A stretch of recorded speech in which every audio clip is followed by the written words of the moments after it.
In Genesis chapter 6, we see the account of the second fall of the angels from heaven. It is one thing to wonder how the Jewish generation that saw so much glory, that saw the presence of God come down on the mountain, can then turn away in unbelief. It is a second thing to wonder how in the world angels who have been in God's literal presence can turn away in unbelief. Yet it is a whole nother thing to think of the angels who saw their angelic brothers fall away and be cast down as demons, to then do it again themselves after being preserved that first fall. And here we are, Genesis 6. When man began to multiply on the face of the land and daughters were born to them, the sons of God saw that the daughters of man were attractive. This language of sons of God there is like, think angels. The sons of God in the sense that they are ministering in his presence. They are created very directly by him and not through birth. They are sons of God. They saw that the daughters of man were attractive, and they took as their wives any they chose. Then the Lord said, "My spirit shall not abide in man forever, for he is flesh. His days shall be 120 years. The Nephilim were on the earth in those days, and also afterward, when the sons of God came into the daughters of man, and they bore children to them. These were the mighty men who were of old, the men of renown." Now, we just love how colourful the Old Testament gets. But here's the reality that we have. In Genesis 6, we have angels in heaven looking down onto the beautiful glory of man. We know from Genesis and 1 Corinthians 11 that God calls mankind, that is genetic males, the glory of God.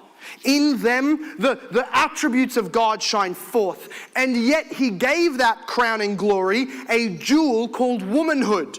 He gave to mankind womankind alongside them. And 1 Corinthians 11 tells us that the woman is the glory of man. So that she is the glory of the glory. She's the centerpiece of all of God's created beauty. You will never find a more beautiful thing in creation than woman. That's how God has designed humanity. That is why we say that if you worship the creation, you eventually become a pervert. You cannot worship something other than God and not eventually find yourself the most magnetic, beautiful, attractive thing on the planet, which is human bodies, female human bodies, and eventually pervert all of your desires and become a creep. This is the end road of anybody here who wants to try and walk away from God. It is always perversion and sexual immorality, as we'll see in verse 7. Nonetheless, the angels looked down to see the glory of God on the earth. They lusted after them to some degree, and they decided to come to the earth, take on human forms, and bed these women, take them as wives, and they made children called the Nephilim, these half-angel, half-human hybrids, which were not in the image of God, which, if they continued to spread over the world, would pervert the pure race of Adam, so that humanity would be lost, because they were more powerful, they were the dominant breeders, if we can use a National Geographic language. They were the predators. The human race would literally be lost. There would be no one left for Jesus to redeem, because he was not going to take on a body that would redeem angel humans. He was going to redeem Adam's race.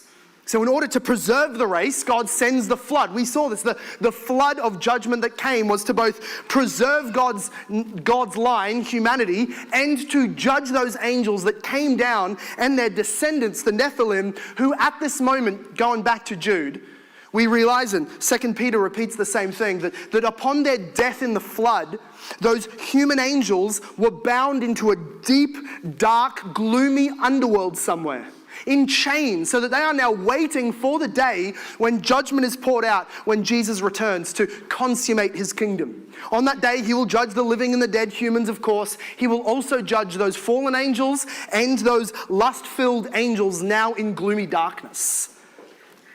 There will be some people, of course, who will believe that the sons of God is just referring to the godly line of humans. It's not talking about angels.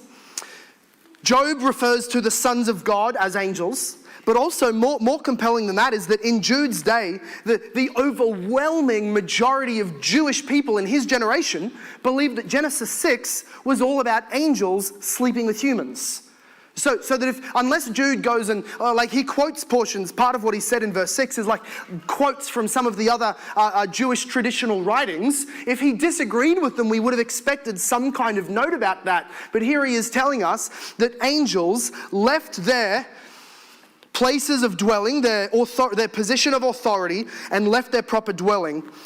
To them, Jesus keeps them in eternal chains of gloomy darkness. So go back to Jude 6. That's Genesis 6, that's the background. Jude 6 is where we're at. The point of all of this is if the first sin that Jude is warning us is in the water, therefore contend, was apostasy. The second sin that is in the water against which we must contend is the sin of autonomy. The sin that the angels committed was, of course, the sexual sin. But Jude waits till Sodom and Gomorrah to zero in on sexual sin.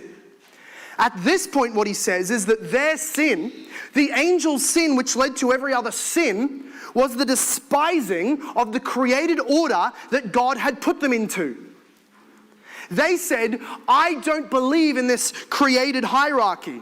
I don't believe that, you know what, Jesus, God on the throne, I think that as an angel, it's more of a social construct, this whole hierarchy of God, angel, mankind thing. I think it's sort of social, it changes through time, and I would actually prefer not to be in submission, but to go into the workforce. Sorry, that's feminism. What am I doing? I'm back into the angels. The despising of God's created order, the despising of God's allocated authority is what the angels had in their heart, which is what erupted into their rebellion. So as God sees these angels, he sees those who were not willing to receive from him, the Lord, the gift of submission to certain authorities. They were unwilling to receive from the Lord the glory of the authority they did have. But desiring more authority and rejecting being under authority, they came to the earth to try and rule in such a way, is in this perversion of the gospel, where they join their flesh to human flesh as a satanic facade of the incarnation. They do that, and Jesus judges them. The reminder that is going on here is that Jesus is good at judging rebels. Whether it's the rebels of apostates or the rebels of those who want autonomy and would chant things like, my body, my choice, my life, my choice, my decision on what I marry, how I live, how our marriage functions, whether I'm in submission or in headship, all of that, it's up to me. Now, I might end up believing and agreeing with the Bible, but ultimately, it's up to me. This whole idea, this idea of people who want to reject Jesus' authority, and when we do that, it always dominoes and we reject all other godly structures of authority. To them, Jesus is good at judging them.